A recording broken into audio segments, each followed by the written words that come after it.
ইয়া আইয়ুহাল মুদ্দাসসির, হে চাদর পরা বন্ধু নবী, কুম, ওঠেন। ফাআনদির, এই যে কোরআন শরীফের আয়াত, ফাআনদির, নবীজির প্রথম দায়িত্ব আল্লাহ বলছে আপনি মানুষকে আল্লাহর ভয় দেখান, আখিরাতের ভয় দেখান। হ্যাঁ হ্যাঁ, জাহান্নামের ভয় দেখান। আল্লাহ বলছে ওয়ানদির আশিরাতাকাল আকরাবিন, আপনার নিকটতম আত্মীয় স্বজনদেরকে আখিরাতের ভয় দেখান। লিতুনদিরা উম্মাল কুরা ওয়া মান হাওলাহা, পুরা মক্কাবাসী তার আশপাশের মানুষকে আপনি আখিরাতের ভয় দেখান, ভয় দেখান। তাহলে নবীর যে জিম্মাদারি, নবীর ওয়ারিস উলামায়ে কেরামের সেই জিম্মাদারি।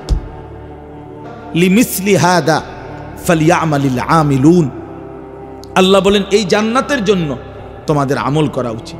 যদি কর্মই করতে হয়, যদি ঘামই ঝরাইতে হয়, যদি মেহনতি করতে হয়, যদি কঠোর পরিশ্রমী করতে হয়, তো আল্লাহ তাআলা বলেন জান্নাতের জন্য। দুনিয়ার জন্য এত ঘাম ঝরাইও না, দুনিয়ার জন্য এত এত পাগল হইও না, এগুলি হইয়া যাবে। সোফা এক সেট বানাইতে এত মিছা কথা কোন লাগে না। ধৈর্য মিয়া, এতটি টাকা সুদ খাইলেন, এত দিন ধরে মিথ্যুক, প্রত্যেক দিন ওজনে কম দেয়, ওজন বাটপারি সিটারি, কত রঙের কত ধান্দাবাজি কথা কয়। এরপরে গিয়ে 30 বছরের মাথায় এক সেট সোফা বানাইছে। এই গোড়ার ডিম বানাইতে বলে নিয়ে এতটি মিছা কথা কইলেন। বেওকুফ মিয়া, বলেন মিয়া কি কামাই করছেন? কার ঘরে কয় কোটি টাকার মাল আছে আমরা জানি না? কি মাল আছে এটা? হ্যাঁ, 20-50 লাখ টাকার মাল, এই স্যার আর কি নাই তো? কি 50 কোটি টাকার মাল এক একজনের ঘরে? সবটি ফার্নিচারের দাম হিসাব করলে 50 কোটি টাকা, 5 কোটি টাকা, 20-50 লাখ টাকার মাল হয়। এক সেট সোফার দাম কত? খাটের দাম কি আর কত? এইটার জন্য এত মিথ্যা কথা বলতে হয়, এত বাটফারি করতে হয়? কি দুনিয়া ভোগ করলেন, কি দুনিয়া? এজন্য আল্লাহ তাআলা বলেন লিমিসলি হাদা, এই জান্নাতের জন্য ফালইয়ামালিল আমিলুন, তোমাদের আমল করা উচিত, মেহনত করো, ঘাম ঝরাও আখিরাতের জন্য।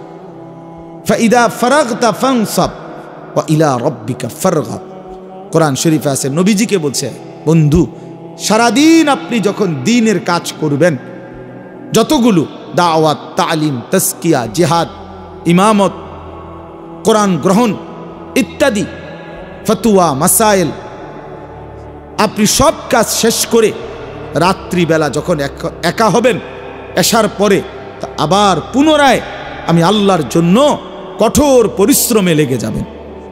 ফানসাব অর্থ এটা, সারাদিন তো কাজ, দ্বীনের কাজ করছেনই, এবার আবার রাতে কঠোর পরিশ্রমে, আবার তাহাজ্জুদ, আবার জিকির, আবার কোরআনের তেলাওয়াত, আবার লম্বা সেজদা, আবার লম্বা দোয়ার মধ্যে আবার লেগে যান, আবার লেগে যান। আম্মা জান আয়েশা রাদিয়াল্লাহু তাআলা আনহা বলেন মাঝে মাঝে রাসূলুল্লাহ সাল্লাল্লাহু আলাইহি সাল্লামের রাত্রিবেলার সেজদা দেখলে আমার মনে হইতো এক সেজদায় তিনি এই যে দিছে আর মাথা উঠাইতেছে না। আম্মা জান আয়েশা বলেন আমি ভাবতাম যে আমি হাত্তা যানানতু আন্নাহু কুবিদা, আমি মনে মনে ভাবতাম যে নবীজি না কোনো ইন্তেকাল করলেন কিনা, নবী সেজদা অবস্থায় মারা গেলেন কিনা, তা নয়তো সেজদার থেকে মাথা তুলে না কেন? তো কয় আমি পায়ের আঙ্গুলের মধ্যে আমি আঙ্গুল দিয়ে হাত ছুঁয়ে দেখতাম নবীজির প্রাণের স্পন্দন আছে কিনা, বুঝতাম না তিনি জীবিত, কিন্তু সেজদা থেকে মাথা উঠায় না। কি পরিমাণ লম্বা সেজদা দিতেন, কি পরিমাণ! আমরা তাফসিরে পড়ছি, সূরা তাহার তাফসিরের মধ্যে আছে নবী সাল্লাল্লাহু আলাইহি সাল্লাম খুঁটির মধ্যে মসজিদে রাত্রিবেলা এরকম খুঁটির মধ্যে কোমর সহ, খুঁটি সহ গামছা দিয়া, রশি দিয়া, রুমাল দিয়া বাইধা নিতেন খুঁটির লগে কোমর, এক দাঁড়ানোতে সারা রাত ফজরের আজানের আগ পর্যন্ত আল্লাহর কোরআন তেলাওয়াত করতেন, যেন পড়ে না যায় ঘুমের কারণে। এই কারণে তিনি খুঁটির সাথে নিজেকে বেঁধে নিতেন।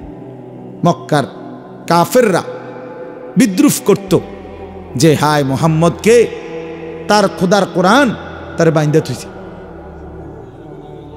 বাইন্দা থুইছে, দেখো কি বেজ্জতি, কি অপমান। কোরআন শরীফ পড়তেছে, তারা বাইন্দা রাখছে। তো কোরআন শরীফের এই সূরা তাহা তখন আল্লাহ নাজিল করে বলছে, তাহা মা আনজালনা আলাইকাল কুরআনা লিতাশকা। না বন্ধু, আল্লাহ তাআলা আমি আল্লাহ কোরআন আপনাকে বেইজ্জতি করার জন্য নাজিল করি না। ওই আহাম্মকরা বুঝে না, ওই বেওকুফরা বুঝে না। এই যে আপনার ভালোবাসার দাঁড়ানো, এ তো জানেই না, এ তো জানেই না। অনেকেই তো মনে করে আমরা হুজুররা, আলেমরা, দিনদাররা, ওদের জিন্দিগির মধ্যে মনে রসকস নাই, আরাম আয়েস, ফুর্তি আনন্দ নাই। আমনে মানুষের বেডি চাইয়া ফুর্তি করন, এটা বুঝি এটা ফুর্তি হলো বেটা। আরেক বেটার বেডি চাইয়া তুমি আরেক নর্তকীর নাচ দেখা তুমি ফুর্তি, এটা বুঝি ফুর্তি? এটা তো পাপ। এটা তো কি পাপ। তো পাপ আবার ফুর্তি হয় কেমন? এটা তো অন্যায়, এটা তো অশ্লীলতা, এটা তো অসভ্যতা, তো বেহায়াপনা, এ তো নগ্নতা, এ তো নোংরামি। এটা আনন্দ হয় কিভাবে? এটা আনন্দ হয় কিভাবে বলে? এটা তৃপ্তি হবে কেন বলে? এই জন্য কোনোভাবে কোন নাফরমান ইমানদারের সমপরিমাণ তো দূরে থাক, ইমানদার নেককারের লক্ষ কোটি পরিমাণ তৃপ্তি, আনন্দ, স্বস্তি দুনিয়াতেও কশ্চিনকালে লাভ করতে পারে না। না, সে কোনোভাবেই না। এটা আনন্দ হবে কেন? এটা অপরাধ, যেটা পাপ। তোমার নাকে গন্ধ নাই, এই জন্য তোমার কাছে দুর্গন্ধও লাগে না। তোমার ইহসাস নাই, অনুভূতি নাই, তুমি হায়া লজ্জাশীন, এই জন্য তুমি নাচ গান, নাটক, সিনেমা, পরের মেয়ের সাথে দেখা চলা, এইটার মধ্যে তুমি মনে করতেছো তৃপ্তি, এটার মধ্যে তুমি মনে করছো। মূলত কথা হয়েছে তোমার নাকে কোনো ঘ্রাণে নাই, দুর্গন্ধ তোমার নাকে লাগে না, অপরিচ্ছন্ন অপবিত্রতা তোমার নাকে বাজে না। কিন্তু ইমানদারের নাকে ঘ্রাণ আছে, সে বোঝে এটা হারাম, সে বোঝে এটা হারাম। এজন্য বাপ এটা বোঝা উচিত। কোনো নাফরমান বুদ্ধিমান হয় না। আমরা মিথ্যা কথা সুন্দর করে গুছায় বলতে পারলে তারে বলে চালাক। হেতে চালাক, হেতে 100 গ্রাম কম দিয়া 1 কেজি বেচ চালাই তারে, মাশাআল্লাহ, হেতে চালাক, হেতে চালাক। হেতে কমলা ফোঁসা দিয়া ডর্জন বেচ চালায়, হে চালাক, হে বুঝি চালাক। হে তো বাটপার, হে তো মিথ্যুক। তো বাটপার তো বাটপারে না, হে চালাক হইল কেমন? সিটার তো সিটার, সে চালাক হলো কোথায় বলেন? পাপী আবার চালাক হয় কেমন? অপরাধী চালাক হয় কেমন? পৃথিবীর কোন ডিকশনারিতে চালাকের পরিচয়ের মধ্যে কোথায় তুমি দেখান? আমনে একটা ডিকশনারি দেখান, অভিধান, বাংলা, ইংরেজি, কোন ভাষায় কোন অভিধানের মধ্যে লিখছে যে চালাক বলা হয় তাকে? মিথ্যা কলা সুন্দর বলে যে এটা লিখছে কোথাও? যে বাটফাররে কয় চালাক, সিটাররে কয় চালাক, সুদখোরকে বলে চালাক, ঘুষখোরকে বলে চালাক, বেহায়া নারীকে বলে চালাক, মদখোর, গাঁজাখোর, ফুট্টাখোর, বাবাখোর, ডাইলখোর, ইয়াবাখোর, হারামখোর, এই নাফরমানকে চালাক বলে। এটা কোথায় লিখছে? কে সিদ্ধান্ত দিল এটা? পৃথিবীর সবাই বলবে তাকে বোকা, যে নিজেকে তিলে তিলে ধ্বংস করে দিতেছে, যে নিজেকে শেষ করে দিতেছে। মদের বোতলে নিজেরে শেষ করে দিছে, নারীর আড্ডায় নিজেকে শেষ করে দিছে, জিনা ব্যভিচারের নগ্নতায় নিজেকে শেষ করে দিছে, উলঙ্গ ছবি আর নর্তকী দেখতে দেখতে শরীর, স্বাস্থ্য, জীবন, যৌবন, রুচি, বিবেক সব শেষ করে হাইওয়ান, জানোয়ার, কুকুর, বিড়ালের মতো জিন্দিগি কাটাইতেছে। আপনি দেখেন প্রত্যেকটা অপরাধী, জঘন্য অপরাধী যেগুলো, এগুলো একাকিত্ব পছন্দ করে, যেগুলো মদখোর, নেশাখোর, গাঁজাখোর, যে সমস্ত ছেলে পেলে চরিত্রহীন, অবৈধ, হারাম কাজের সাথে সম্পৃক্ত, জিনা করে, ব্যভিচার করে, এগুলো একাকী পছন্দ করে, একাকী থাকে, আলগা থাকতে চায়, আলগা সব সময় দেখবে। এরা মানুষের সাথে মিশতে পারে না। পাপী যে, অভিশপ্ত যে, লানত যে তার উপরে, এই জন্য সবসময় সিফা সাফা কোনা কানায় টোকায়, সবসময় আড়াল খোঁজে, কারণ তার অপরাধের জন্য আড়াল দরকার, তার অন্যায়ের জন্য আড়াল দরকার। এই জন্য বাপ, আমি আপনাদের কাছে এই কথাটা প্রথম এটাই বুঝাইলাম, আখেরাতের প্রতিযোগিতা করেন। ওই যে সামনে আগানোর কথা বলতে গিয়ে এতগুলো কথা বলছি, হ্যাঁ, আল্লাহর জন্য আগাবেন, আখিরাতের জন্য আগাবেন, পরকালের জন্য আগান, বরকত হবে, এতে বরকত হবে। পরকালকে ফিকির করেন। আপনি স্বীকার করলেও আখিরাত নিশ্চিত, আপনি অস্বীকার করলেও আখিরাত নিশ্চিত। কোরআন শরীফে আল্লাহ তাআলা প্রত্যেকটা অপরাধ থেকে বান্দাকে ফেরাবার জন্য আখিরাতকে মনে করাইছে। বিশ্বাস করেন, কোরআন শরীফে আছে, আল্লাহ তাআলা বলছে ওয়াইলুল লিল মুতাফফিফিন, তোমরা যারা মানুষকে ওজনে কম দাও তোমাদের জন্য জাহান্নাম। আল্লাযীনা ইযা তালু আলান নাসি ইস্তাওফুন, আল্লাহ বলেন এরা এমন নাফরমান যে এরা নিজে যখন নেয় তখন পূর্ণ নেয়। ওয়া ইযা কালুহুম আও ওয়াজানুহুম ইউখসিরুন, কিন্তু অন্যকে যখন দেয় তখন কমায় দেয়। নিজে নিলে 60টায় একালি, মানুষেরে দিলে আরেকজনরে দিলে 3টায় একালি। কি ও ভাই 3টা যে দিলেন, ও ভাই খেয়াল ছুটে গেছে, বাটফারে কয় খেয়াল বলে ছুটে গেছে। আপনি জিজ্ঞাসা করবেন যে ভাই 5টা দিলেন না বলে, না গো এত পাগল না, পাগল হইল এত পাগল ভাববেন না, 3টা পর্যন্ত পাগল হয় কিন্তু 5টা দিয়ে পাগল হয় না।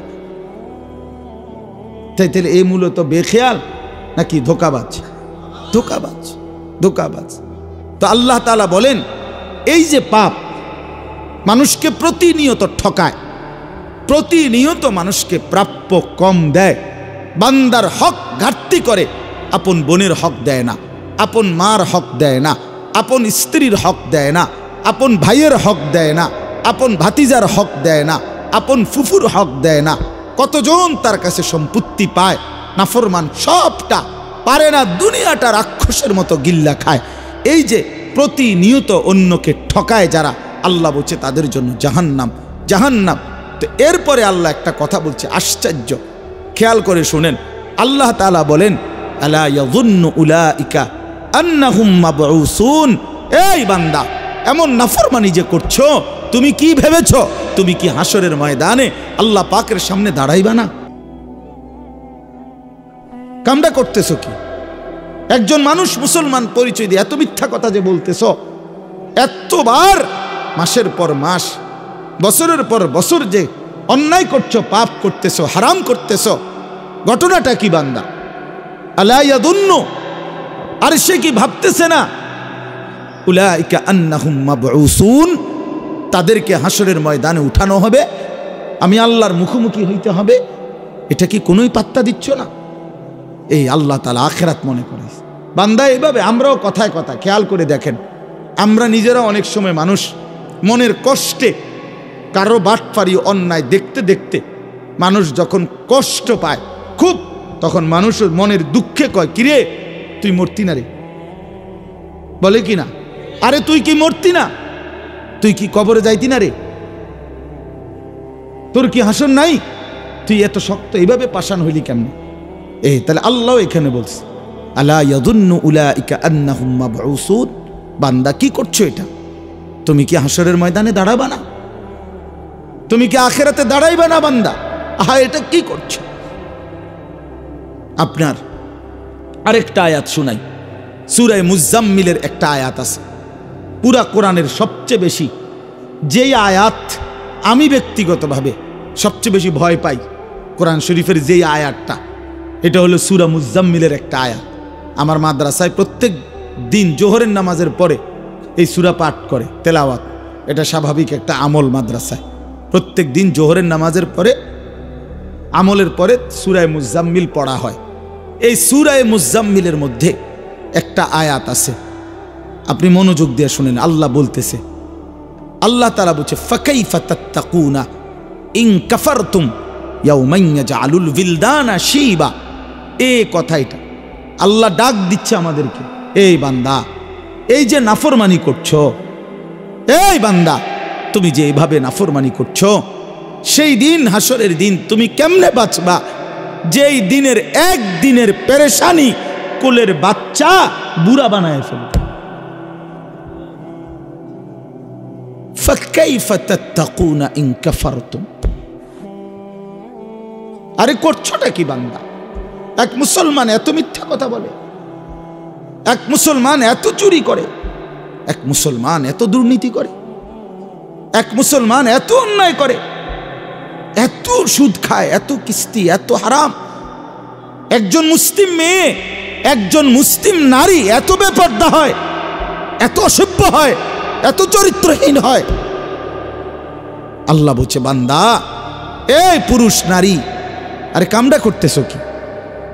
ফাকাইফা তাত্তাকুনা ইন কাফারতুম, তোমরা যেভাবে নাফরমানি করছো সেই হাসরের দিন কেমনে বাঁচবা? কিভাবে বাঁচবা বলো না? ইয়াউমা ইয়াজআলুল বিলদানা শিবা, যেই দিনের পেরেশানি, একদিনের অস্থিরতা কোলের বাচ্চা বুড়া বানায় ফেলবে, বুড়া বানায় ফেলবে। আমি এটা শুনলে আমার কাঁপ ছুটে শরীরে। হায় মালিক, কি বললেন, কি বললেন? আল্লাহ তাআলা বললেন কি?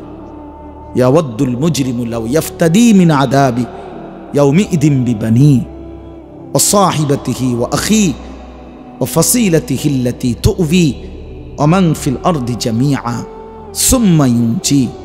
আল্লাহ বলেন, প্রতিটা নাফরমান পাপী, মুজরিম, পাপী সেদিন হাসরের দিন আল্লাহকে বলবে, আল্লাহ আজকে আপনি আমার সন্তানদেরকে জাহান্নামে দিয়ে দেন, আমার স্ত্রীকে জাহান্নামে দিয়ে দেন, আমার ভাই বোনদেরকে জাহান্নামে দিয়ে দেন, আমার পরিবার বংশের মানুষগুলোকে জাহান্নামে দিয়ে দেন, গোটা পৃথিবীর সমস্ত মানুষকে জাহান্নামে দিয়ে দেন, বিনিময়ে শুধু আমাকে বাঁচায় দেন।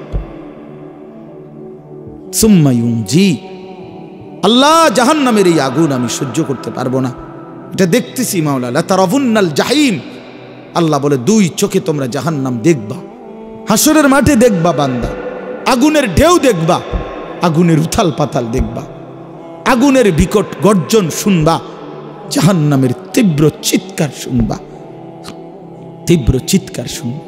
তখন নাফরমান বলবে, মাওলা গোটা পৃথিবী জাহান্নামে দিয়ে দেন, বউ বাচ্চা পরিবার স্ত্রী সন্তান ভাই বেরাদর মা বাপ সব জাহান্নামে দিয়ে দেন, বিনিময়ে আমাকে বাঁচিয়ে দেন। আল্লাহ বলবেন, কাল্লা কাল্লা, না বান্দা, কখনোই না, এমনটা হবে না বান্দা। ইন্নাহা লাযা, এটা জাহান্নামের লেলিহান আগুনের শিখা, এই আগুনে তোমাকে ফেলাই হবে।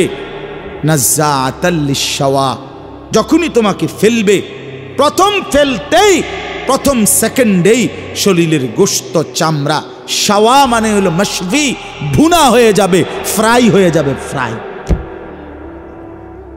ভুনা হয়ে যাবে, এক সেকেন্ডেই পুরা শরীর ভুনা হয়ে যাবে। হ্যাঁ,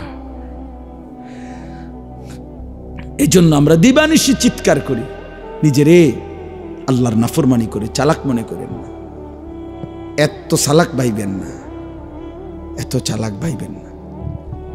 দুনিয়া ছেড়েই দিতে হবে, 14 গোষ্ঠী দুনিয়া ছেড়ে দিছে, আপনি ছাড়বেন না কেন? পূর্বপুরুষরা কোথায়? আমাদের চাইতে তারা শক্তিশালী ছিল, আগে মানুষ আমাদের চাইতে শক্তিশালী ছিল, ক্ষমতাধর ছিল। আলাম তারা কাইফা ফাআলা রাব্বুকা বিআদ ইরামা যাতিল ইমাদ আল্লাতী লাম ইউখলাক মিসলুহা ফিল বিলাদ। আল্লাহ বলেন, আদ জাতি ছিল এই পৃথিবীতে যারা এত শক্তিধর ছিল, এত লম্বা ছিল, এত মজবুত ঘর বানাইতো। আল্লাহ বলেন, এমন জাতি, এমন ঘর, এমন বসতি আমি আল্লাহ এই পৃথিবীতে আর বানাইনি, আর বানাইনি।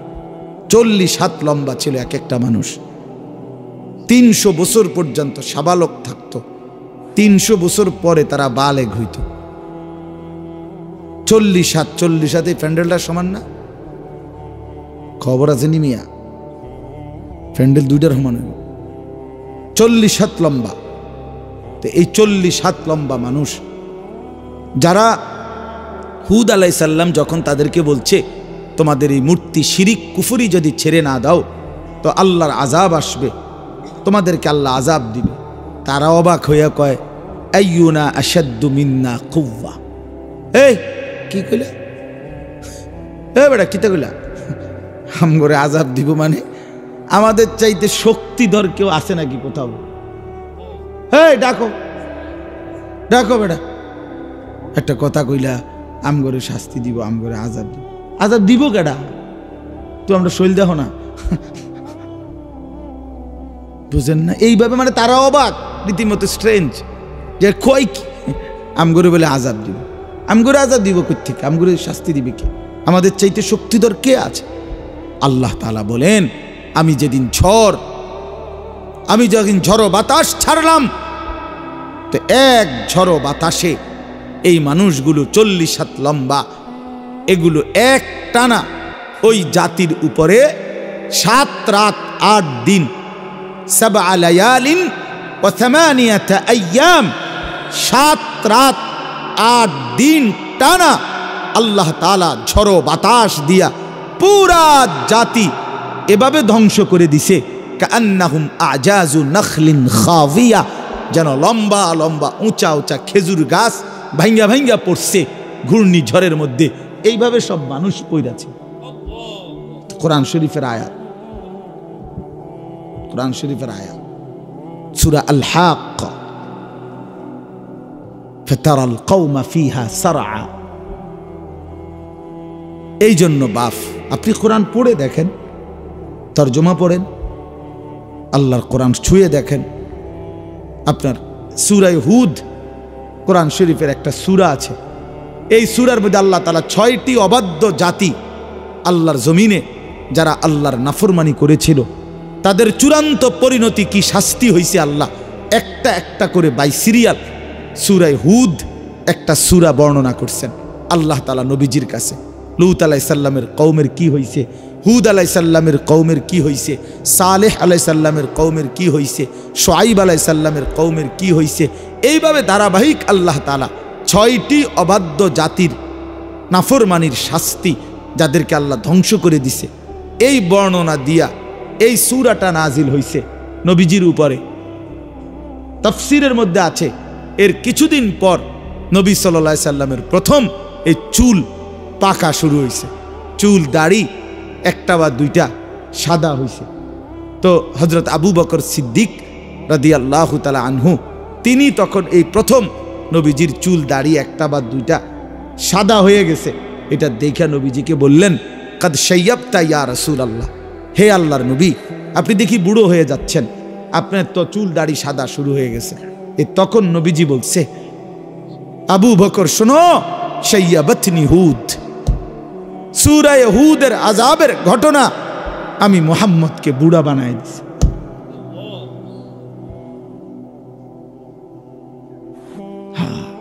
শাইয়াবাতনি হুদ, সূরা হুদ আমারে বুড়া বানায় দিছে। সূরা হুদের আযাবের এই ভয়ানক ঘটনা শুনে আমার কলিজায় কাঁপ শুরু হয়ে গেছে। হায়, আমার উম্মত যদি এই নাফরমানিগুলো করে, তাদের উপরে যদি আযাব আসে, তাদের উপরে যদি আযাব আসে। এই জন্য ভাই আমার, বন্ধু আমার, বাপ, আমি রাত দেরি করতে চাই না। আপনাদের কাছে আমি আপনাদের এলাকার মানুষ, আমরা এলাকার বক্তা, কি এর বক্তা আর এটা সদর বদর আর কি, একটু বলা, মূলত আসলে মনে করায় দেওয়া, খুব বেশি আহামরি কোনো বক্তা হিসাবে কিছু বলা না। আমি আপনাদেরই এখন, আমরাও আপনার, আপনারাও আমাদের, একসাথেই মিলে মিশে অনেক মানুষ সেখানে আপনাদের পরিচিত। আমাদের আমারও শওকত ভাই ওখানে বয়ে রয়েছে, দেখলাম কোন ফাঁকি দিয়ে আইসা। তো এই সব আমরা একসাথের মানুষ, এই বাজার, এই ক্যান্টনমেন্ট, এই সাবের বাজার, আমরা একসাথেই চলাফেরা করা মানুষ। আমরা ওলামায়ে কেরাম, এখানে আমরা সব একসাথেই চলাফেরা করা মানুষ। আপনাদের কাছে আমরা অনুরোধ করছি, সবাই মিলে আখিরাতের ফিকির করেন, আখিরাতের ফিকির করেন বাপ, আখিরাতের ফিকির করেন। জীবন আখিরাতকে বলে বাপ, এটা বুঝতে চেষ্টা করেন।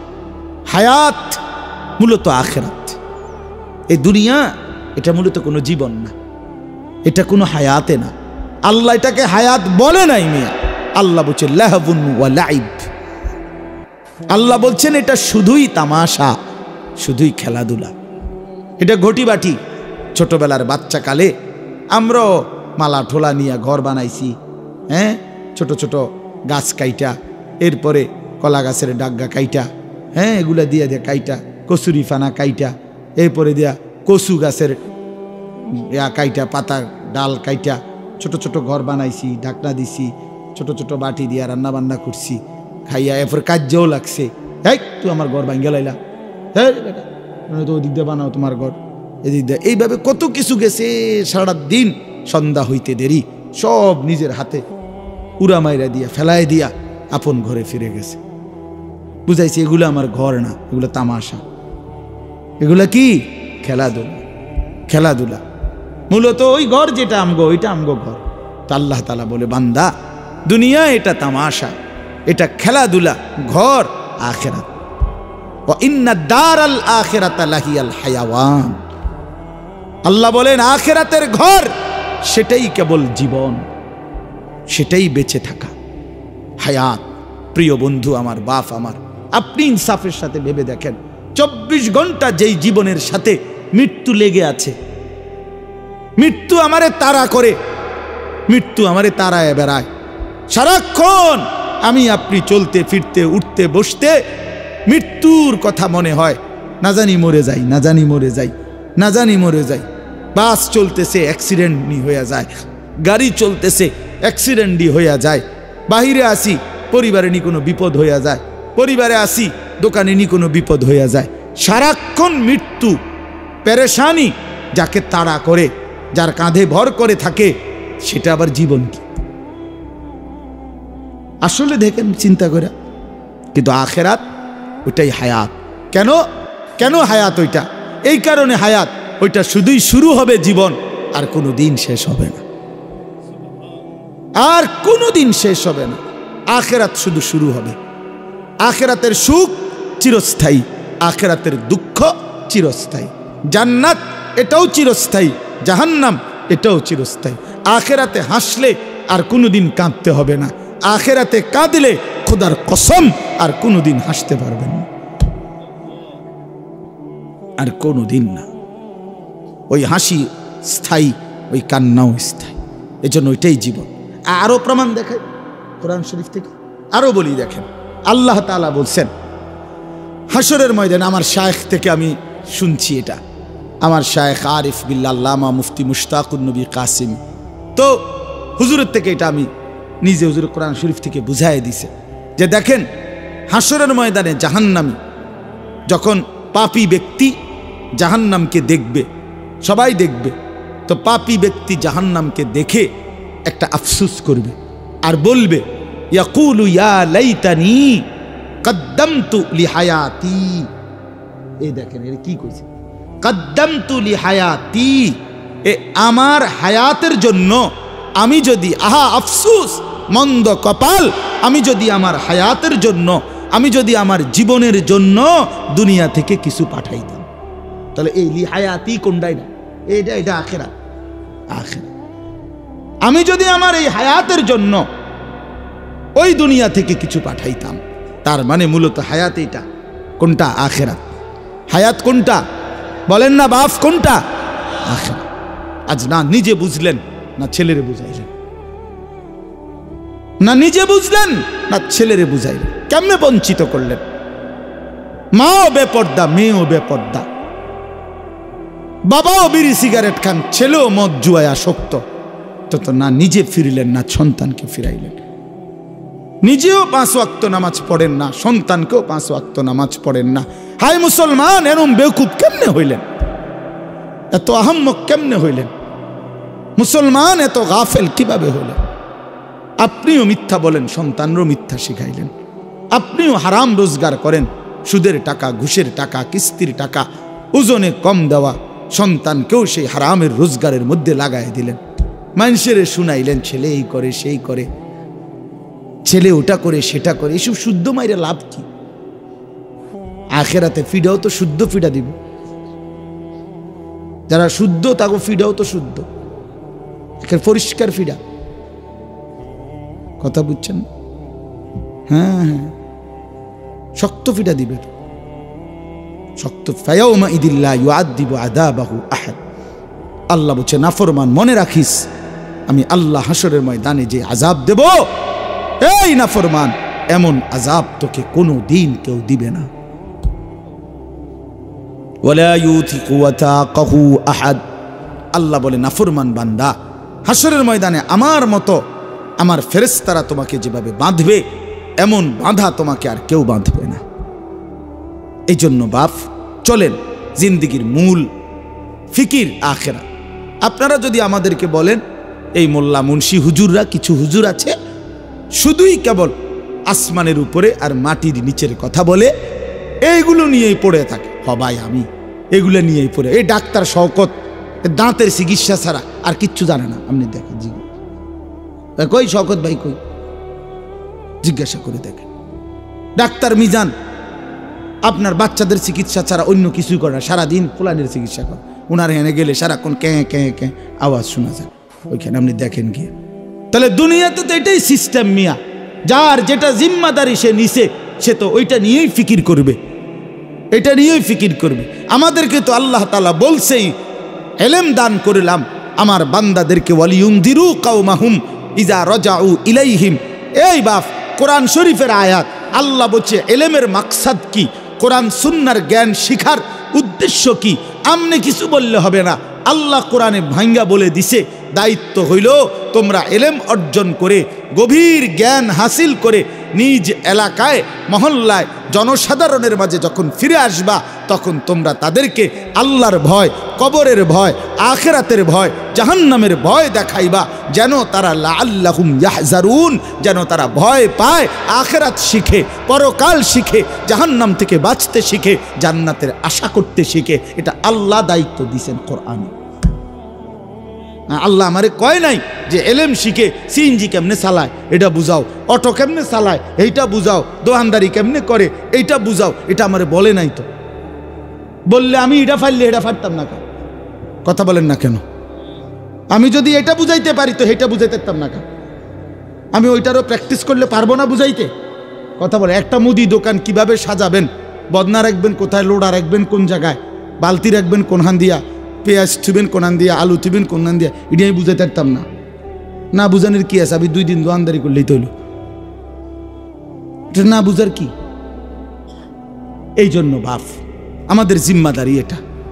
আপনার পছন্দ হোক বা না হোক, আপনার গায়ে লাগুক কিংবা পিঠে লাগুক, আপনার কলজাত লাগুক নইলে আড্ডিত লাগুক, জিম্মাদারি আমাদের আখিরাত, পরকাল বুঝানো, এটাই আমাদের দায়িত্ব।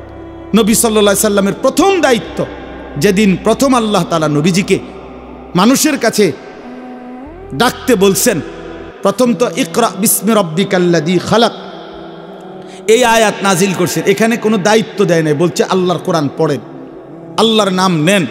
কিন্তু মানুষের জন্য যখন কাজ দিছে নবীজিকে, দ্বিতীয়বারে নাজিলকৃত কোরআনের আয়াত হলো